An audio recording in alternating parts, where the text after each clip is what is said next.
Ai, que bom. Então, eu estou agradecendo aqui, Kátia, né? Você deve estar me ouvindo. As pessoas, eu falei para o público que você é psicóloga, né, formada pela UFRJ, tem vários cursos do exterior, tem formação em terapia de família, também atende, especialista também em atendimento individual.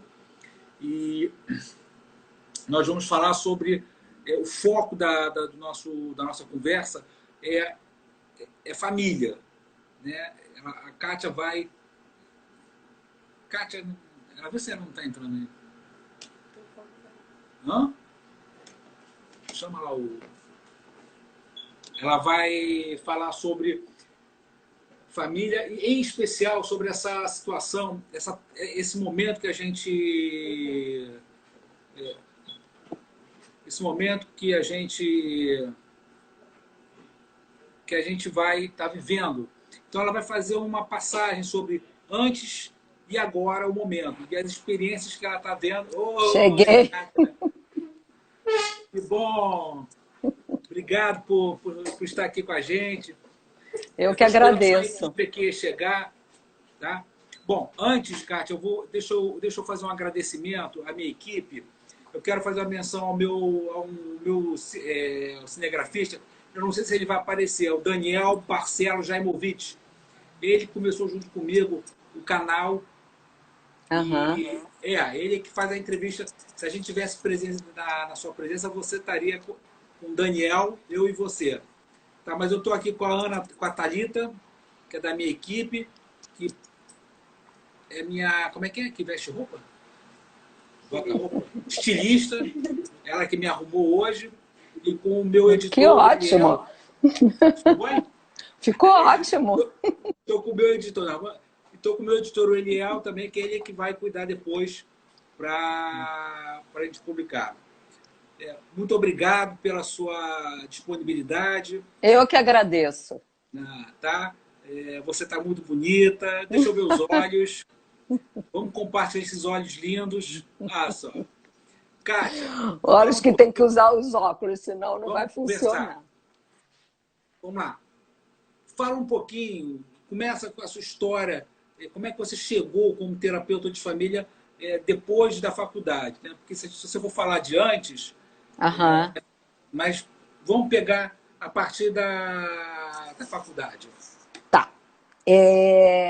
Eu, na verdade, assim, eu me formei em final de 82, não é? E entrei para a especialização em família em 1995. Então, muitos anos após.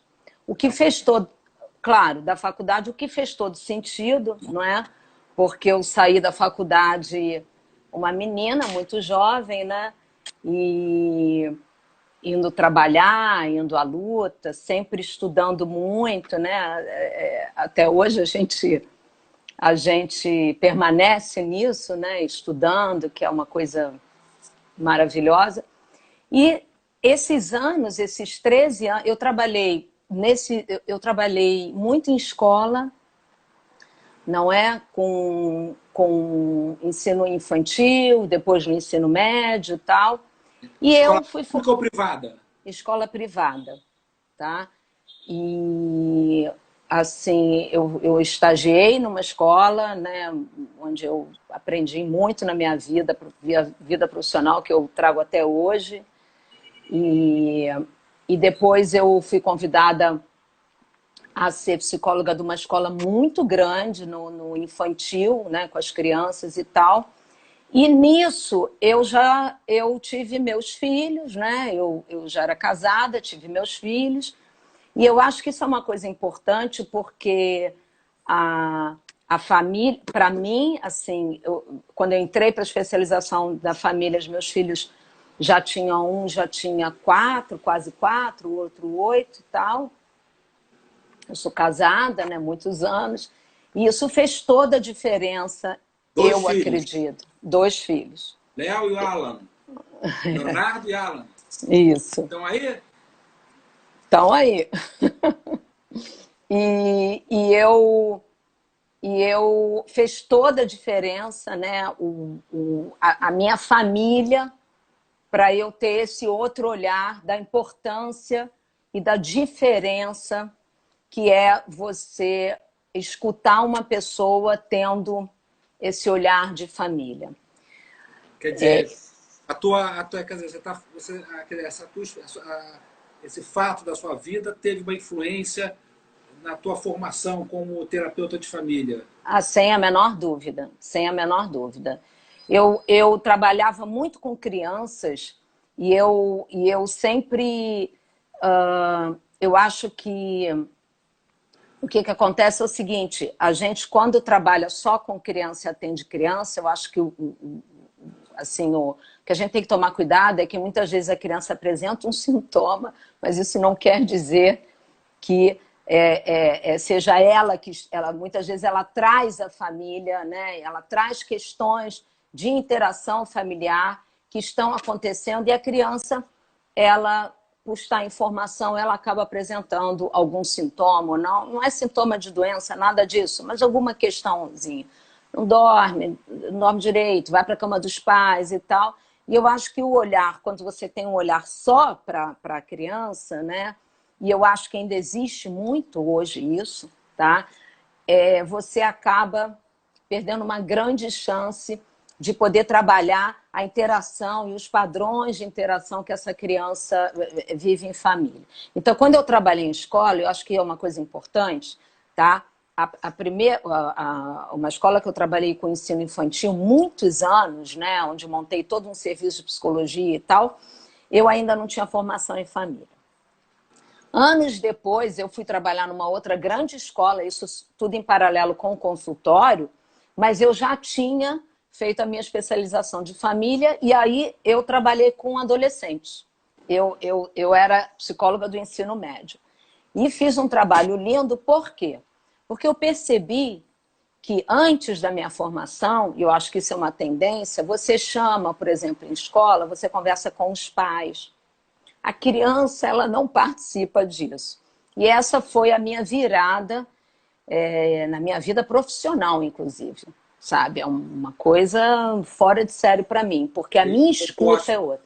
Junto à criança, família que deixou de fazer, de focar só no problema da criança, e você foi lá e disse, ó, tem situação na família que... O que eu quero deixar claro é isso, mas eu queria deixar uma coisa bem clara, né? Muitas pessoas me perguntam assim, mas vai a família toda? Caramba, deve ser uma loucura.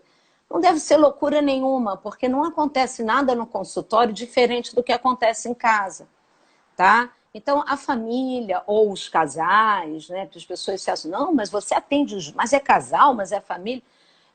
Isso não é novo para eles, é novo para nós, que estamos recebendo essas famílias.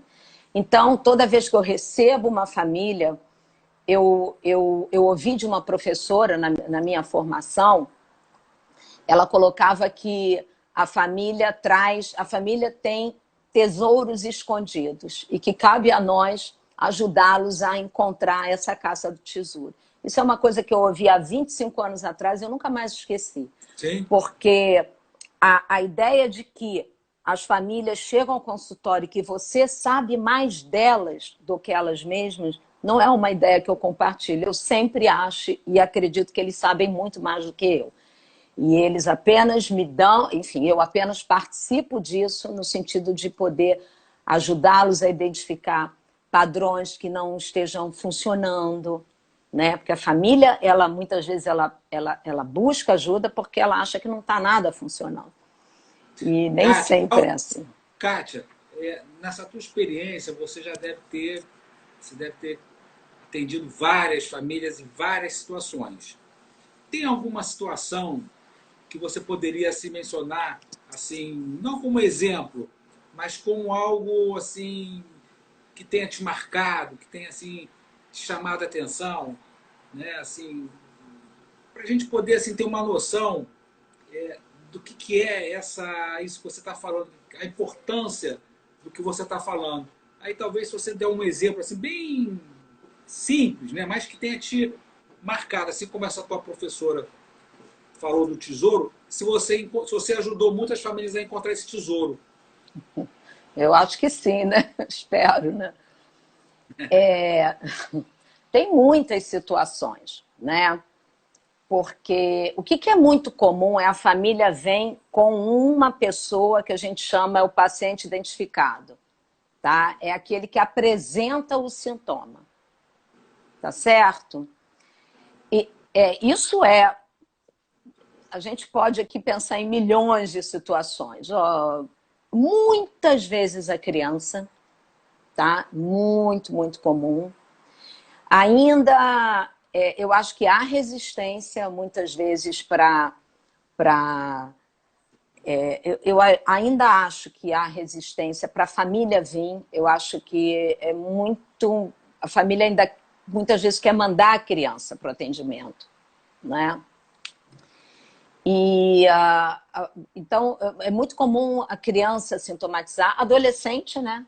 O que a gente tem que tomar bastante cuidado, porque essa ideia de que o adolescente tem crise, e aí pronto, é isso, e é ele que é, eu penso bastante diferente, porque o que eu penso é como que o sintoma se mantém. Eu acho que essa foi foi uma leitura diferente enfim, que eu conheci, né? Não é o que é o sintoma, tá? Mas é como é que ele se mantém, como é que a família interage e faz com que ele se mantenha. Pode ser um sintoma físico, que muitas vezes vem por pediatra, que diz, olha, a criança não tem nada, entendeu? A criança não tem nada orgânico, nada disso. E não é que, isso eu acho que é uma coisa legal da gente falar, não é que o problema é do pai ou é da mãe. Tá? Eu acho que é muito importante a gente falar isso. Tá? Não é o problema que é do pai, o problema que é da mãe, ou ficar olhando a família, mas aonde está o problema? Onde está? Tá? É nos padrões de interação. É como que essa família interage. É o que acontece aqui. Não é o que acontece aqui ou acontece ali. É na troca, tá? Você tem Então, família que você... Desculpa te interromper, só, por exemplo, não, que tudo bem. você trabalha a família, tá? E encaminha para terapia individual, ou seja, a família trata com você e por exemplo, você vê que algum membro da família precisa realmente trabalhar alguns aspectos é, emocionais, enfim, alguma dificuldade. Você indica Não, como é que você trabalha essa situação? olha, a pessoa buscar terapia individual, eu acho que é mais fácil do que a família estar em terapia de família, tá? É mais fácil. Então, você, pelo menos assim, na nossa prática, o que a gente vê. Então, muitas vezes a gente recebe já famílias com vários membros em terapia, entendeu? Isso é muito comum, tá? Então, isso realmente acontece. Agora, claro que pode acontecer, óbvio, né? Eu trabalho individualmente, né, também. Eu sou psicóloga, eu sou terapeuta individual, e é claro que existe isso, e eu penso, ô Márcio, é que a gente precisa saber se a pessoa que a gente está escutando está sendo atendida. Não é o que é melhor para nós, mas é o que é melhor para eles, Eles. tá? Então, muitas vezes, a família, um atendimento individualizado, às vezes num casal, entendeu? Eles se sentem mais atendidos. Então, não é o que é melhor para nós, né? A gente pode dividir com a família o que a gente acha, porém, é sempre uma escolha familiar. Eu tenho uma experiência em escola que eu acho que vale a pena a gente falar, até para Sim? depois a gente, que eu acho que é bacana, que para mim uma coisa muito linda, porque isso eu já saí, a última escola que eu trabalhei, já saí tem 15 anos, então tem muito tempo, né? Eu era mais novinha. E eu entrei para trabalhar com ensino médio. Adolescentes, né? E era muita gente, turmas muito grandes. E foi a minha primeira experiência com escola após a minha especialização em família. E foi uma coisa muito linda, porque tudo que a gente sabe que né, em escola, manda pro psicólogo, né? Vai conversar com o psicólogo e tal. A gente pôde, eu levei para a escola um atendimento de famílias juntos. Então, acho que cabe um pouco no que a gente está falando aqui, que é que o nosso tema é falar sobre toda a situação familiar nesse momento, né? É que lá, a experiência que eu tive na escola é que quando se trata de adolescentes, muitos temas, eles são comuns, tá? Às famílias. Então, quando a gente atende às famílias dos meninos juntos e tal, o resultado era muito bom. Então, eu acho que, eu não sei se tem um pouco a ver com o que a gente vai falar hoje, né? Que como é que são essas famílias que, de repente, não é, de um dia para o outro, tiveram que ficar isoladas. Vamos chegar, deixa eu acabar aí um pouquinho da tua história, tua experiência, e aí a gente vai Vambora. chegar nessa transição que foi um assunto que nós falamos antes, né? A importância de se falar com as famílias. Não é falar só sobre as famílias, mas é falar com as famílias, né? Então, você fez essa sua trajetória, você fez curso de extensão, você chegou a fazer um curso fora do Brasil, do exterior.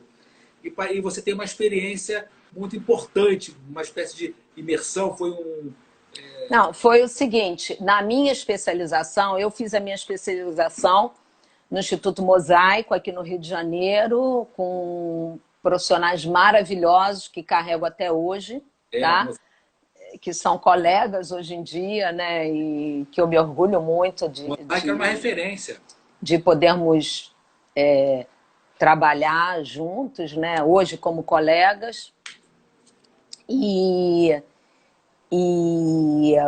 eu fiz lá, e nesse, a formação? Nós tínhamos a parte teórica, né? Depois tivemos a parte prática, né? Quando a gente fazia atendimentos na clínica social. E nesses anos, foram 3 anos, nós tivemos assim, o grupo, né? Fizemos, na verdade foi uma semana, nós fizemos antes, participamos de um congresso de família com grandes terapeutas de famílias lá em Nova York, e nós, pelo Instituto Mosaico, nós fomos levados, o grupo que quis participar, e nós ficamos uma semana estudando no Minuteman Center for the Family, lá em Nova York, com os professores de lá, com outros convidados, né? O Andolfi esteve lá para estar um dia, foi com uma professora chamada Emma Hennichovitz, e nós ficamos uma semana em Nova York, assim, o dia inteiro, imersos ali. Isso foi em 1997, né? Tem um tempão, mas são aquelas coisas que marcam a vida da gente e não saem nunca mais. São experiências que você carrega, aquela única, né?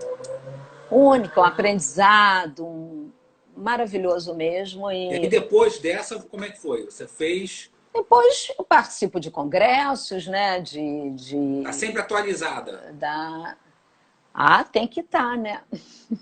Tem que ser. Não, você sabe que tem, né? Nem todo mundo. Não, eu participo de congressos, né? Seminários, estudo, cursos, o tempo todo, porque eu gosto muito do que eu faço, né? Eu sou muito feliz no que eu escolhi. Estamos vivendo eu não vou só o país, né? O mundo, né? Vamos falar do nosso estado, Rio, nosso país, né? Uma situação inusitada, trágica, né? E essa situação afetou todas as pessoas, todas as famílias, classes, tudo.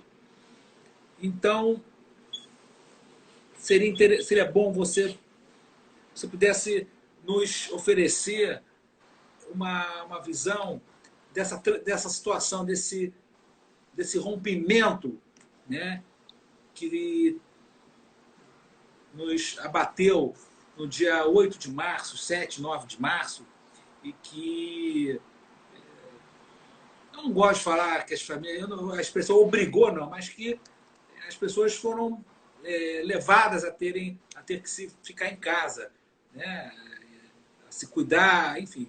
Então, eu queria que se você puder falar sobre essa transição e essa experiência, como é que você foi, porque você também faz parte né, dessa situação.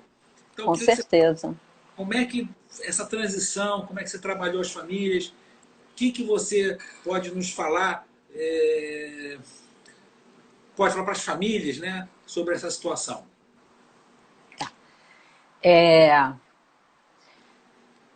Eu acho que para falar disso, eu acho que é legal da gente falar que, assim, de ciclo de vida, tá? Então, existem crises esperadas, tá? No ciclo de vida. Crises esperadas, né? E as famílias, elas vão se organizando e vão se adequando e se adaptando às crises esperadas. Nascimento, né? Um nascimento, né? Uma crise não é uma coisa ruim, né? Crises evolutivas, crises de crescimento e tal. Os filhos pequenos, né? Depois o filho vai para a escola, né? Se os pais ou quem cuida trabalha ou não trabalha, são crises que a gente espera. A muito famosa, que é a crise da adolescência, né? Que muitas vezes os pais ficam esperando, né? E a crise, né? Como se tivesse que ter uma crise, né? Para fora, né? Muitas vezes é dentro, né? Dentro do adolescente, ele vai próprio. Bom, então isso são crises esperadas. O que não são crises esperadas, né? Um casal que está junto, né, que se ama e que se separa, um divórcio, a gente pode considerar uma crise não esperada, quando há filhos ou não, o que a gente chama de subsistema, né, dentro do sistema familiar a gente tem subsistemas, né, então tem os filhos, né, e tem o casal, né, então o casal, o subsistema, quando tem filhos, o parental, ele precisa se organizar de novo, porque todas aquelas regras, tarefas que funcionavam com os filhos morando juntos já não serve mais. Então, são crises que as famílias vão se adaptando. Porém, há crises que eu costumo dizer o seguinte, que primeiro muda, depois pensa. Tá? Então, algumas situações de doença, né? Eu não sei se cortou. Você está me ouvindo, Márcio? Ah, voltou. É porque eu acho que tinha cortado. Você está me ouvindo? Estou te ouvindo. Você está me ouvindo bem? Você está me ouvindo? Ah, Sim. Tô. É porque parecia que tinha congelado. Então, assim, existem crises, essas que a gente diz que não são esperadas. Então, falecimento de pessoas jovens, não é? Doenças em pessoas jovens, tá? São crises, né? Acidentes, são crises, perda de emprego. São crises que são mais ou menos... Está dentro de uma expectativa, pode acontecer, então seria... Você está falando dessas situações assim que... Só que, assim, ninguém o que a gente chama são crises não esperadas, né? Porque ninguém vive a vida esperando que isso vá acontecer ou se preparando para isso. Nesse sentido que é. Isso. O Covid, ele veio dentro disso, com absolutamente nenhum tempo, tá? Para as pessoas se prepararem isso que você falou assim, do dia 7, do dia 8, foi uma coisa muito de repente, foi mesmo, porque eu tenho isso claríssimo para mim, porque eu sei qual foi o último dia que eu trabalhei presencialmente no consultório e assim, 3 dias antes, a informação era de que não, isso aí não vai chegar e tal. 3 dias depois vamos ficar em casa, não é?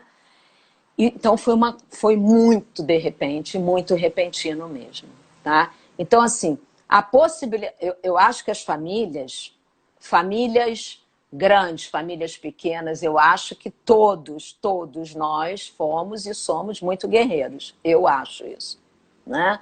Porque eu acho que se eu tivesse dando essa entrevista há 3 meses atrás, eu acho que eu não poderia estar falando tudo que eu estou falando hoje, né? Depois de ter passado.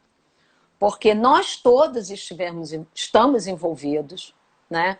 As pessoas que a gente confia, que a gente ligava para pedir informação, os médicos, eles estavam com tanto medo quanto nós e sem saber tanto quanto todos nós, Sim. não é? Então, o que eu acho, o que eu acredito? É que em momentos de sufoco, tá? O que a gente tem e constrói, segura. Tem que segurar, é para segurar, né? Ou a gente espera que segure, né? Então, as relações familiares, as redes de apoio. A gente fala muito das famílias em casa, mas a gente tem situação de jovens que tinham acabado de sair de casa, por exemplo, e que se viram sozinhos, sem poder encontrar com os amigos, não é? E aí vai voltar para a casa dos pais? É um Nem tinha pensado nisso. retrocesso, não é? Nem tinha pensado nisso. Que coisa, hein? É verdade. Isso é uma coisa que a gente vê, né, na clínica, porque a gente pensa sempre em família. Família, tá todo mundo junto, né? Jovens que moram juntos, não é? E que precisam acordar o que vão fazer, porque um acha que não tem problema, quer sair, o outro não, né? Jovens que retornaram para a casa dos pais e os pais já estavam, né, adequados e funcionando como casal, e aí são jovens adultos que retornam à casa dos pais. Aqui, essa situação, eu não entendi. Explica, retornam Porque estão sozinhos e não suportam ficar sozinhos. Quer dizer, então eles não suportam a solidão. Ficar só, né? Ficar só no momento Ficar só. Com medo, né? Sim, sim. Né? Medo. Então, as famílias... E eu acho isso assim. Eu acho que, na minha visão, eu acredito que as famílias... de verdade, eu acredito nisso. Eu acredito que as famílias que conseguiram administrar essa crise como um desafio, tá? Um desafio, tá? É isso e vamos ver como é que a gente faz. Respeitando os limites, né, de cada um, também dentro de casa, eu acho que elas foram melhor. Claro, Márcio, que numa situação de crise, o que já foi construído é colocado à prova, tá certo? Então você tem uma família com uma escuta afetiva boa. Boa, afetiva, né? Uma escuta afetiva, tá? Ao que né? Uma escuta afetiva. Antes de crise, a gente entende e a gente acredita que elas vão passar por isso com menos sofrimento. Não é sem sofrer, eu acho, mas eu acho que com menos sofrimento. Famílias que têm uma maior flexibilidade, tá? Nas resoluções de dentro de casa, tá? Flexibilidade. Famílias que a gente chama assim de que tem as fronteiras, né? Fronteiras não tão rígidas, não é? Você viu alguma família, por exemplo, a gente escuta que essa situação desencadeou em algum membro da família, alguma situação vamos dizer, crítica e que a família conseguiu juntos, administrar a situação. Uma crise de Sem dúvida. ansiedade, quer Sem dizer, a menor ou seja, dúvida. essa estrutura, ela foi, não é positiva, mas dentro do que você está falando, quer dizer, uma pessoa entrou em ansiedade, ou começou a ficar mais deprimida, né, desencadeou, né? Tem pessoas que podem ter uma propensão à depressão, ansiedade, Uhum. enfim.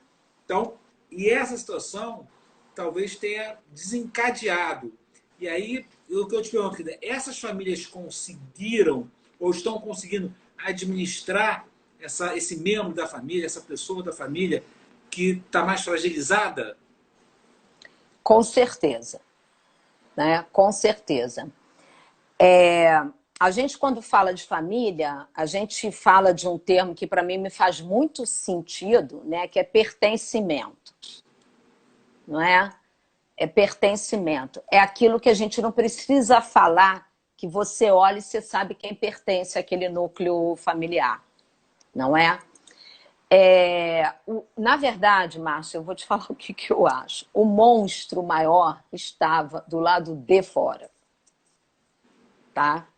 O que é interessante é que as famílias, o que eu vejo, eu vou te dizer, eu acho que o monstro tão grande do lado de fora, as famílias, elas trataram de se proteger, de não esticar muito não, para não arrebentar, tá? Para não correr risco. Quando você está numa situação do dia a dia, né? Uma situação, digamos assim, normal, tranquila, né? As famílias, é natural, né? As famílias rompem, as famílias reatam, as famílias têm raiva, as famílias, não é? Membros da família, eu quero dizer. O que eu vi nesse momento é que houve um suporte, tá? Eu acho que houve um entendimento, mesmo com famílias que antes do Covid, não é?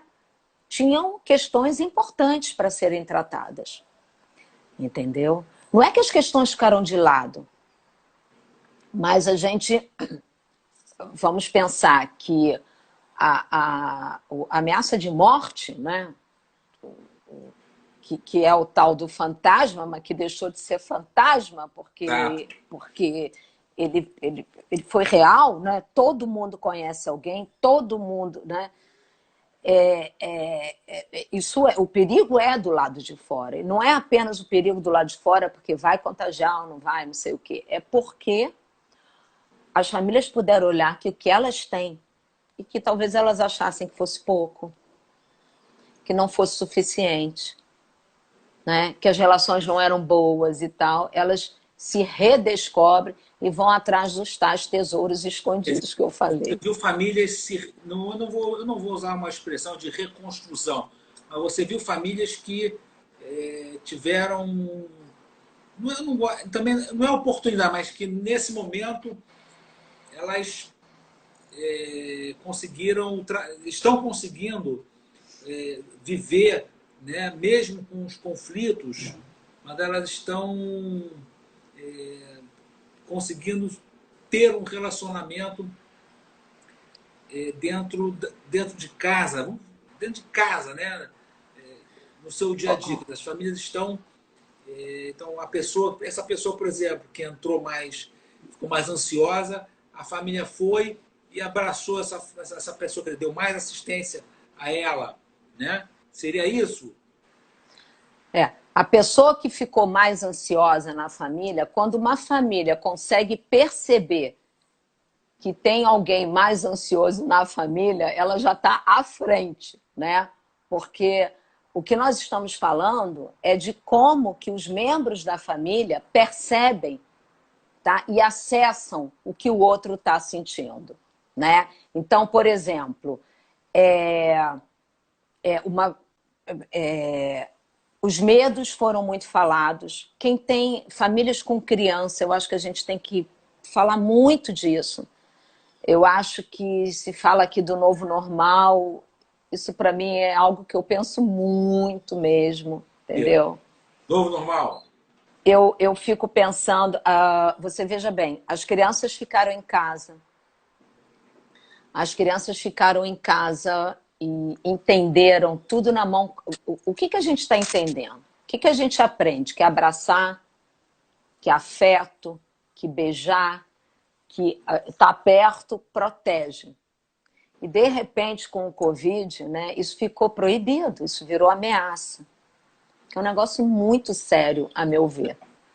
Entendeu? A ideia de que você filhos que não estão vendo os pais, né, porque são muitos idosos, no meu caso, entendeu? E que a gente tem que buscar outra forma de se conectar, não é? Crianças que conversam com os amiguinhos, né? Quer dizer, as aulas estão sendo dadas pelo Zoom, plataformas e tal, e os pais dizem, vamos, está na hora da aula. E tem criança que diz, que aula? Que aula? Né? Porque, ok, as escolas estão se ajeitando e tal, mas para ele ir para a escola era estar com os amigos, era receber toda a informação, tá? Às vezes de uma forma que gostava, às vezes que não, mas que daqui a pouco é teu recreio, eles vão brincar, eles vão se pegar, eles vão beijar, eles vão trocar figurinhas. Isso não está acontecendo, né? Foi rompido. Foi rompido. A outra coisa muito importante, eu acho, tem duas coisas que eu acho muito importante. A outra é que os adultos continuam trabalhando de casa, então quem tem criança, isso que a gente falou de reajustar os padrões, tá? Famílias que suportam mais mudanças e tal, eu acho que vão melhor, porque é algo... As famílias tinham que ter, famílias que têm 3 filhos, tem que ter computador para todo mundo, né? Tem que ter computador para os pais que trabalham, né? Então, isso levou um tempo, tem que ter espaço. Tem que ter espaço físico, não é? Que é uma questão, entendeu? Então, são tantas coisas novas, tantas coisas diferentes, que a gente não entrou nisso sabendo. Tá? Então, a gente está aprendendo. A outra coisa que eu acho... eu costumo dizer, ô Márcio, que família... O pessoal pergunta, mas o que é família? Eu acho que família é aquela que, quando o outro leva um beliscão, a gente sente a dor. Eu acho assim, sabe? Para mim, eu acho que família é isso. É esse pertencimento e é você ser implicada, tanto na alegria quanto no sofrimento, né?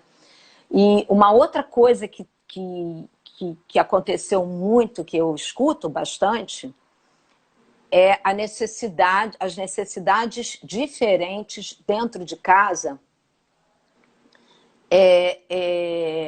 por conta da crise do Covid. Exemplo, se você tem dentro de casa uma pessoa que tenha uma comorbidade, então que é mais vulnerável, ou uma pessoa mais idosa, como é que a família negocia? Se você tem um jovem de 20 e poucos anos que namora, que quer ver a namorada, ou quer ver o namorado e tal. Ah, mas na casa dele ninguém, está todo mundo de quarentena. Ah, mas como é que a gente vai... Como é que se negocia isso? A ideia de que você... Isso tem sido uma coisa assim que eu escuto muito, né, de pessoas que têm filhos em idade adulta, né, jovem adulto que a gente chama, né, que eles que não aguentam mais, que precisam ver os amigos, como é que se negocia, mas que morrem de medo de trazer o Covid para dentro de casa, né? É uma situação extremamente delicada, porque é real. Real, né? Não é algo real, né? Então, eu acho que as famílias, as famílias, né, elas estão... Eu acho que essa história do Covid, ela, assim, ficou todo mundo, mesmo quem não estava amarrado, ficou amarrado, entendeu? Então... Você tem famílias, por exemplo, tem famílias que estão... porque existem necessidades, como você mesma falou, né? As pessoas entramos sem saber, né? Então, quase que aquele no escuro, né? Você entrou né, o Sim, famoso sem saber, né? Você não, então as pessoas tiveram não que saber. não saber, quer dizer, administrar isso, né? Como é que as famílias, de uma maneira geral, né? Elas estão. Como é que você está vendo as famílias se comportar diante dos conflitos que acontecem dentro de casa, né? Quer dizer, porque quando tem um conflito dentro de casa, um conflito, qualquer conflito, não vou botar alto, gravidade, um conflito. Como é que você está vendo as famílias? Aí eu não estou falando de família papai ou mãe, ou só a mãe, porque Não. o pai é separado, enfim, dentro da nossa constelação, da realidade do nosso, que a gente vê, né, no dia a dia. Como é que, como é que essas famílias estão, como é que essas famílias estão lidando com situações de necessidade, né, de angústia, né, por exemplo, tem famílias que se mudaram para longe, né? Assim, foram para a serra, foram, né? Teve história de famílias que, como você falou, que os filhos adolescentes foram morar sozinhos, mas teve situação que a família estava em outro estado e aí não pode voltar. Sim. Como é que, como é que você administra isso como terapeuta, como psicólogo? Qual é o seu olhar sobre essas situações? O que você faz? Como é que você ajuda essas Márcio, pessoas? Márcio, eu acho o seguinte, eu acho que a gente ajuda o risco, o que você está falando, o risco é real, ponto, tá? Agora sabemos mais do que sabíamos, mas continuamos sem solução, Sim, sem saber, tem tal, vacina. sem vacina, etc. Eu acho o seguinte, eu acho que a gente ajuda, tá? Podendo, a gente ajuda na compreensão do tamanho do sofrimento, tá? É isso que eu acho, tá certo? Eu acho que nós estamos vivendo uma situação que a gente está precisando fazer essas escolhas, tá? Eu não sei se em muitas situações não é o que é melhor, muitas vezes é o que é menos pior, digamos assim. Entendeu? É difícil isso, tá? Então, assim, o que eu vejo na minha prática, eu vou te dizer. Eu acho, assim, que as famílias, tá? Elas, pelo menos na minha prática, tá? Eu acho que há um desejo enorme, tá? Obviamente, de todos nós, de estarmos vivos. E um agradecimento e um trabalho para isso, enfim. E a gente poder se proteger, né? Há um desejo enorme de todos quererem se proteger. Fala. Por falar em família, a nossa família está bombando aí no Instagram, já viu? Nossa família é grande, né? Aí, A ó, nossa Gilda, família. Sheila, teus filhos, o Paulinho, Talvez Paula. você tenha falado, né? Quando você lá no início da entrevista você me perguntou como é que você chegou à família, né? Talvez não tenha sido tanto por conta, foi anterior a isso, por ter uma família muito grande, não é? Por sempre ter vivido, experimentado, né? Não só a minha família dos meus pais, né? Mas a minha família também, né? Eu tenho 3 irmãos, né? Quer dizer, com a minha mãe e tal.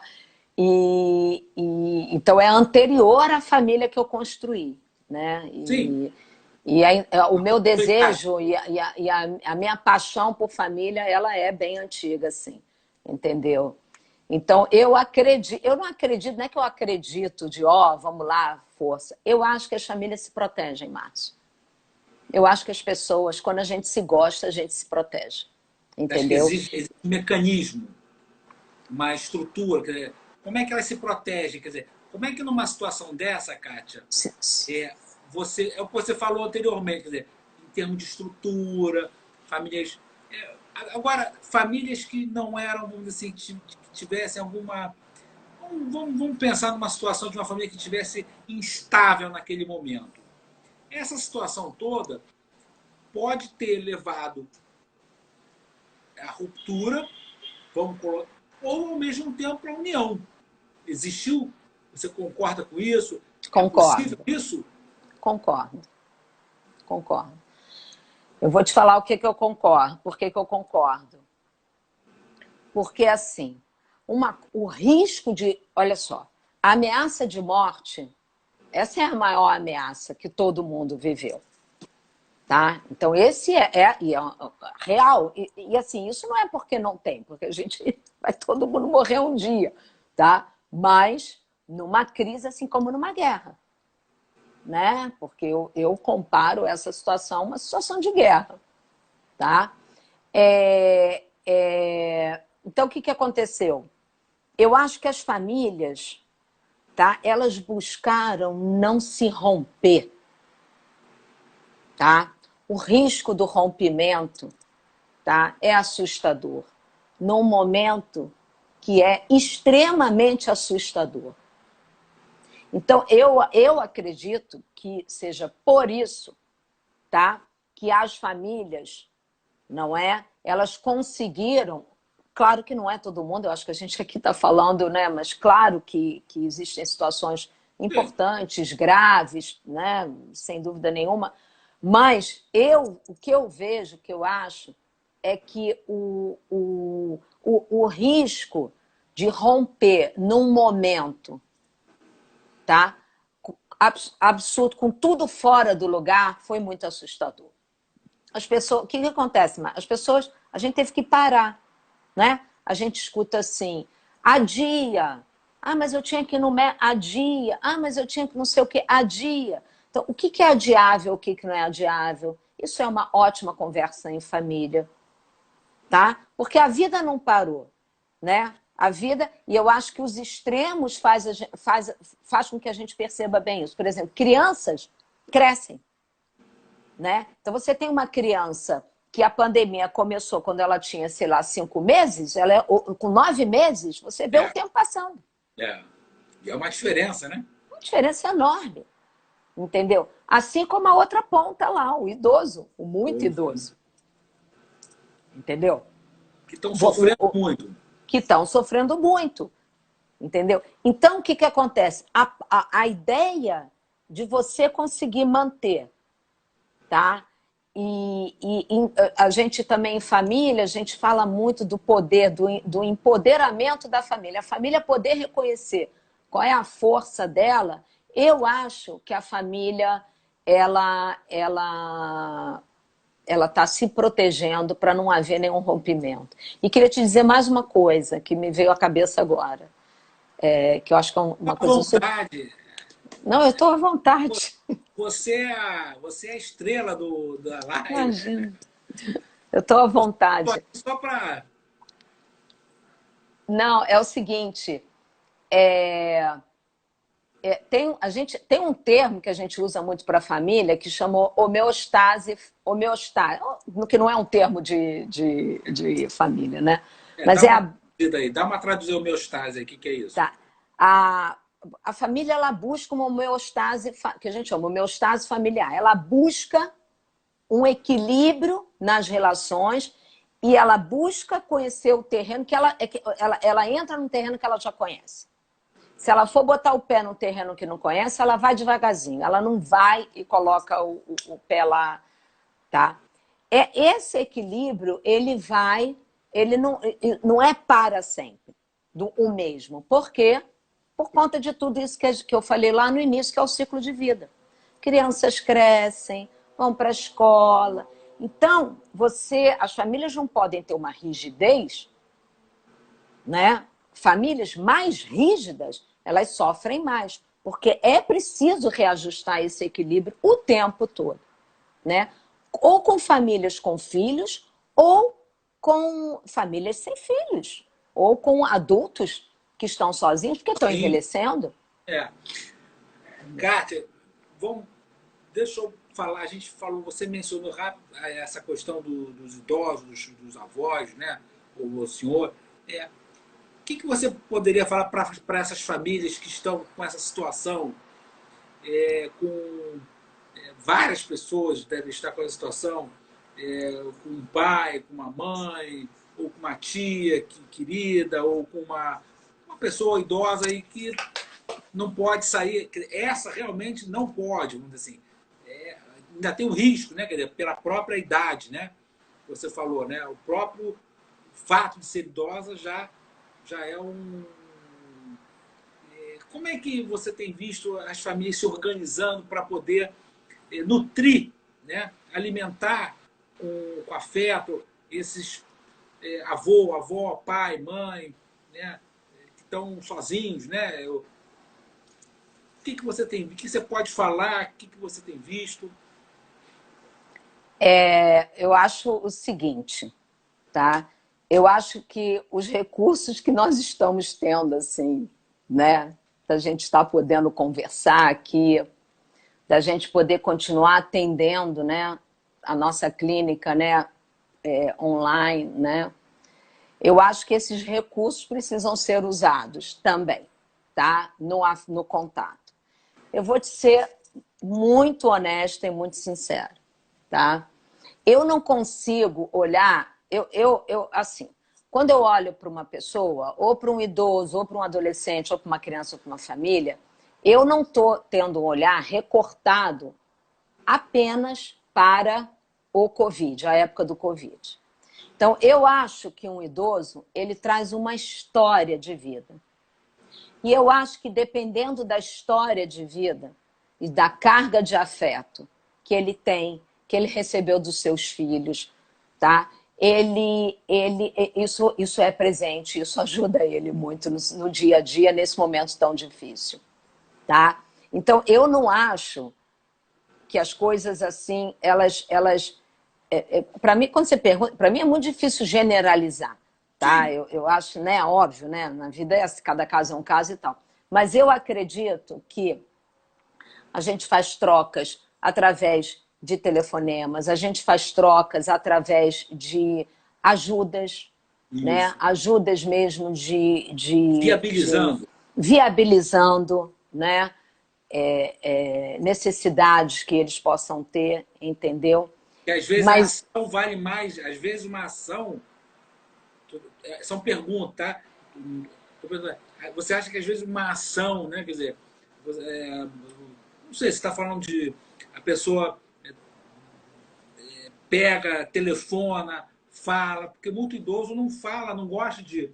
Não tem como falar pelo computador. Alguns, a gente até conhece alguns, talvez, que tem uma mobilidade com a internet, mas muitos não têm. Né? A tecnologia então, é o telefone. é uma questão. É o telefone. É você mandar um almoço, fazer as compras para o teu pai, para tua mãe, para o teu avô, para tua avó, para tua tia. Exatamente. Mandar entregar. Exatamente. Mandar o protocolo. Seria isso? Quer dizer, é disso que eu estou assim, querendo que você. Como é que você está olhando? Seria isso, seria isso. No entanto, eu volto a afirmar que eu acho que a reserva de afeto que esse idoso tem da vida inteira dele, tá? É muito importante para ele também poder passar por isso. Porque os filhos, os netos, enfim, todos estão todos na mesma situação, não é? Assim como eu falei no início, né, de adolescentes com filhos, isso acontece a mesma coisa, né? O idoso, eu sei de histórias de pessoas que vão e olham pela janela, olham no corredor, entendeu? Dão tchau, entendeu? Pelo corredor, coisas assim, entendeu? Então, eu acho que é você atender uma necessidade, tá? Um pedido, como você falou, não é? Coisas porque a impossibilidade, eles não estão tendo possibilidades, né, de abrir aquele idoso que saía todo dia à rua, não é?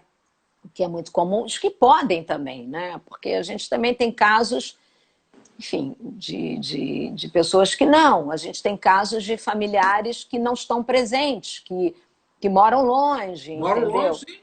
Entendeu? Então, eu acredito, assim, eu acredito isso para minha vida, né? Eu acredito que a reserva de afeto que eu tenho da minha vida inteira me ajuda a ser e passar por esse momento desse jeito. Quando essa pandemia começou, foi muito interessante porque eu ouvia de pessoas dizendo: como é que você está enclausurada? Eu dizia: mas eu não estou enclausurada. E alguém pensou: mas você está saindo? Eu digo: não, não estou saindo. Não, mas você está... Não, não estou enclausurada. Então, eu acho que o estar enclausurado ou não, né, é para além do espaço físico também. Então, eu acho, eu volto assim, é uma coisa para mim que me faz muito sentido, que eu acho que é a reserva de afeto, as relações que a gente constrói uma vida toda, elas nutrem muito, muito, muito a gente nos dias de hoje e nos protegem muito desse distanciamento e dessa angústia. Nossa, Kátia, olha só. Nem Aqui sei no. quanto tempo tem, já tá, já Aqui tá. é que a minha assistente aqui, ela tá gostando tanto que ela botou que faltam 10 minutos. Mas Tá o bom, Instagram, ela tá aqui brigando comigo. Mas o Instagram tá me avisando que falta 1 minuto e 33 segundos. Então eu vou te tudo pedir para bem. você se despedir das pessoas. Eu vou agradecer a todos que estiveram aqui, a nossa família em peso, pessoal do Sul, pessoal dos Estados Unidos, Camboriú, o Paulo está lá em Camboriú, não é isso? Sim, Em Camboriú do Sul, deve ter gente lá, não sei se o pessoal da Austrália também está aí. E aí, para você mandar essa mensagem aí, essa mensagem para as pessoas, para as famílias, eu quero te agradecer muito pela sua disponibilidade, pelo seu tempo e por essa imagina. forma carinhosa de você falar as palavras que você usa, a sua expressão. Então, você tem aí 47 segundos. A tela Tá, é sua. tá. Bom, eu que agradeço, né? Eu não sou de fazer live, eu nunca fiz live e tal. Vai se E, acostumando. e eu espero, assim, família, né? Gente, é algo que me fascina, entendeu? E eu acho que a gente tem muitas possibilidades. Eu sou muito otimista, entendeu? Eu acredito que as pessoas se suportem, podem dar apoio, né? E que conflitos existem e não quer dizer que isso signifique rompimento. Tá bom?